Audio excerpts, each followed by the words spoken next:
ನಮಸ್ಕಾರ. ಜೆಟಿವಿ ನ್ಯೂಸ್ಗೆ ಸ್ವಾಗತ. ನಾನು ಅಕ್ಷಯ.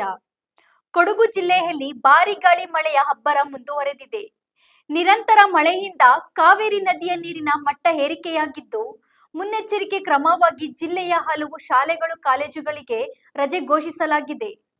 ಕೊಡಗು ಜಿಲ್ಲೆಯಲ್ಲಿ ಭಾರಿ ಮಳೆ ಮುಂದುವರೆದಿದ್ದು ಜನಜೀವನದ ಮೇಲೆ ಪರಿಣಾಮ ಬೀರುತ್ತಿದೆ. ನಿರಂತರ ಮಳೆಯಿಂದ ಕಾವೇರಿ ನದಿಯ ನೀರಿನ ಮಟ್ಟ ಏರಿಕೆಯಾಗಿದ್ದು ನದಿ ತೀರದ ಪ್ರದೇಶಗಳಲ್ಲಿ ಎಚ್ಚರಿಕೆ ವಹಿಸಲಾಗಿದೆ.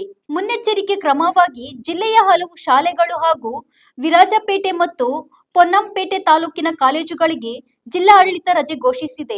ಸಾರ್ವಜನಿಕರು ಹಾಗೂ ಪ್ರವಾಸಿಗರು ಅನಗತ್ಯವಾಗಿ ನದಿ, ಜಲಾಶಯ ಹಾಗೂ ಗುಡ್ಡಗಾಡು ಪ್ರದೇಶಗಳಿಗೆ ತೆರಳದಂತೆ ಜಿಲ್ಲಾಡಳಿತ ಸೂಚನೆ ನೀಡಿದೆ.